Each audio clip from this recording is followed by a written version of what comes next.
everyone hurt. Everyone hurt. Friends and family are remembering a Central Kentucky man. Police say he died after being hit by a car on Interstate 75. 17 threats have been made against schools so far this school year in Kentucky. And now school leaders are taking action. And the Cats put on quite a show for Big Blue fans in their first exhibition game of the season.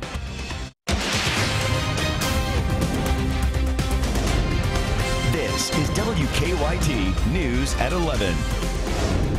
And good evening. A devastating loss for one Central Kentucky family. Tonight, they're remembering a man police say was hit and killed by a car along Interstate 75 in Laurel County. Police say 46-year-old Pavel Zherko of Nicholasville had gotten out of his tractor trailer after it was rear-ended last night. That's when they say a car hit him. New tonight, Sam Smith talked to one of his children. It's our top story at 11. My younger brother calls me and he tells me that Dad got in a car accident. As soon as I pulled up, I mean, everyone was crying, so I didn't even have to ask for what actually happened. Kentucky State Police say William Zherko's father, Pavel, was involved in an accident on Interstate 75 in Laurel County. His semi-truck was rear-ended. They say he got out of his truck to check on the other driver and was hit and killed by a third vehicle. He was really a people's person, and he never turned anybody down. If anyone needed a place to stay at our house or offering help with anything, really, he was always the one to raise his hand first. William says his dad provided all of the family's income. They're left with an unfinished house, bills, and funeral expenses. Help is on the way, though. A GoFundMe page has raised more than $25,000 for the family so far. Family members say they're grateful for all of the support they've received during this tough time. My mom really needs the support, as we all do. 19-year-old William says he's now the man of the house and will have to focus on providing for his family when he's done grieving. All the responsibility falls on me right now, so I'm trying to get mentally ready for that. In Jessamine County, Sam Smith, WKYT. The crash remains under investigation. 2 people were also injured. So far, police have not filed any charges, but they say they're waiting on some blood tests to come back. It has become a huge problem for some Kentucky schools. In the last few months, more than a dozen schools and universities statewide have had to cancel classes because of threatening messages found on campus. And now school leaders are taking a closer look at the threats and making sure they're responding to them in the right way.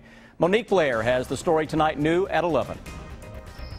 Since the beginning of the school year, there have been 17 threats made against schools in Kentucky. They are increasing at this point in time, yes.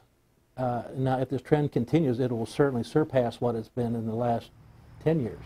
So now Kentucky Center for School Safety Executive Director John Akers is bringing in a retired state police captain, along with a threat assessment coordinator with the Bureau of Alcohol, Tobacco, Firearms, and Explosives, to educate school officials on how to better handle threats. What we're going to try to do is provide training for our school officials to determine what is a credible threat.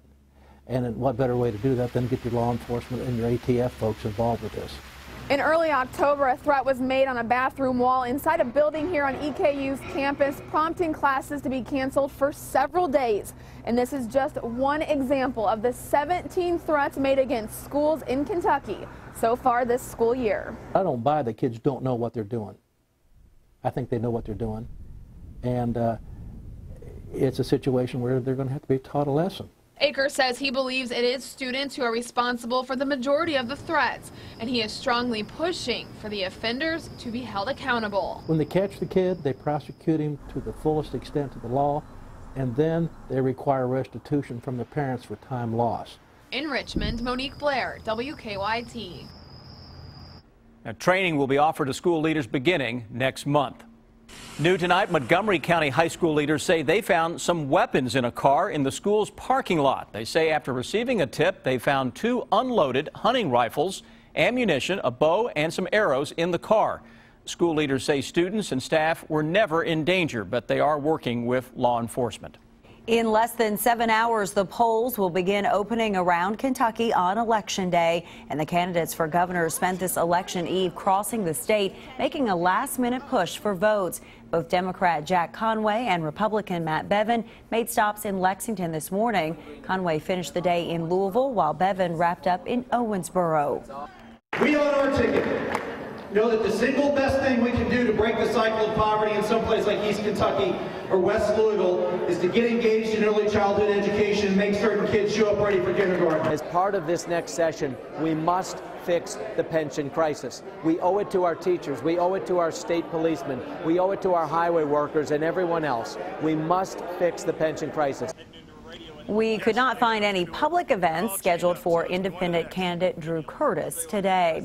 And we want you to stay with WKYT throughout the day tomorrow for complete Election Day coverage. We'll have the first returns as they come in during WKYT News at 6. We'll have live reports and updated returns during special election coverage on WKYT from 7 until 8. And our coverage will continue on WKYT.com after that. Looks like we'll be seeing plenty of sunshine on Election Day. Chief Meteorologist Chris Bailey joins us with an early look at the forecast, and sounds like you can't use weather as an excuse not to vote. Absolutely not. We are all winners with this forecast we've set aside for this Election Day that is just ahead of us, guys, courtesy of high pressure that is across the Plain States, stretching into parts of New England. Today's cloud maker for much of the Bluegrass State, now into parts of the Carolinas. That continues to work its way on out of town.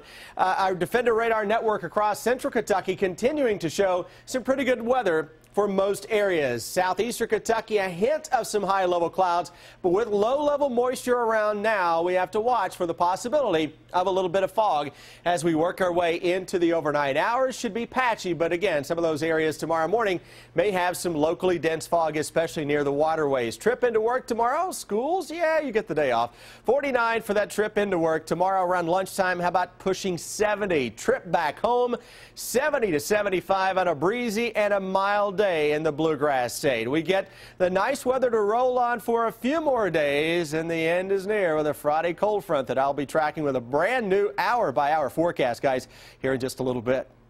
Thank you, Chris. Tonight, Lexington Mayor Jim Gray calls a report linking him to the Ku Klux Klan a lie. Over the weekend, someone posted on an internet text storage site the names of 9 senators and mayors he claims are associated with the KKK. Mayor Gray's name was on that list. This comes after a hacker group threatened to release the names of public leaders associated with the hate group. Those who know the mayor on a professional and personal level call the claim bogus. We spend time together, we march together, we have lunch together, we meet together. He has an open door policy. I just show up on the spur of the moment. He takes me and we talk about the issues that's going on in our community. In a statement, Mayor Gray said, quote, "The allegation is false, insulting, and ridiculous. I have never had any relationship of any kind with the KKK. I am opposed to everything it stands for," end quote. Tonight, the UK basketball team prepared for the upcoming season by playing its first exhibition game, and the Cats had no trouble with Ottawa in Rupp Arena. Brian Milam joins us now with some of those highlights. Hey, Brian. Hello, everybody. Basketball Wildcats finally get to play against someone new. The Ottawa Braves from the Division II ranks, and as you can imagine, it was over early. Let's take a look at some of the action. Scal Labissiere will get the highlights started. Smooth mid-range jumper. Man in his face, he can still shoot it. Scal had 18. UK starting fast on defense as well. The Cats get the turnover. Jamal Murray with the slam. UK opens on a 13-0 run. Cats in transition, running the floor well. Alex Poitras, the give back to Scal, who lays it in. UK did a very good job in the first half of establishing the outside game. Tyler Eulis, 4-3. The Little General, 17 points, 10 assists, 0 turnovers. John Calipari likes unselfish play. UK makes the extra pass to Isaac Humphreys. Mid-range game looking good. UK looking good. 11 Wildcats scored, led by Jamal Murray. He had 22, nearly a triple-double. Cats win easily tonight, 117-58. And a little bit later, we will hear from Rob Bromley, who has a recap. Ryan, thank you. Tonight, Triple Crown winner American Pharoah is getting settled into his new home over in Woodford County. Today, he received a police escort from Keeneland to Ashford Stud. He retired from racing after winning the Breeders' Cup Classic on Saturday. For now, American Pharoah will be receiving some rest at Ashford Stud. We want to let him settle into life here at Ashford Stud first, so we're not going to begin our tours until probably the beginning or middle of December for our tourists. Ashford Stud leaders say that American Pharoah is expected to begin his new stud career in February.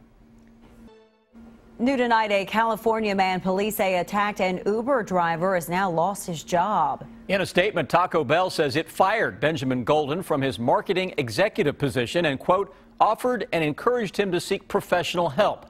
The attack was caught on tape. Police say the driver had asked Golden to leave the car, but the driver was punched multiple times. They say Golden was apparently drunk. He's been charged with assault and disorderly conduct. New tonight, the company behind the controversial Keystone XL pipeline has asked the State Department to put its review of the project on hold. TransCanada said it wants to work with Nebraska leaders for approval of its preferred route through the state. President Obama's administration was expected to reject the pipeline anyway. It would carry oil from Canada to the Gulf Coast. New tonight, we are learning more about what led to the murder of a Taylor County woman. Police now say Dwayne Gribbins strangled his wife Christina before leaving her body in a culvert near Campbellsville. Investigators found her body Friday morning, but they're not sure when she was killed.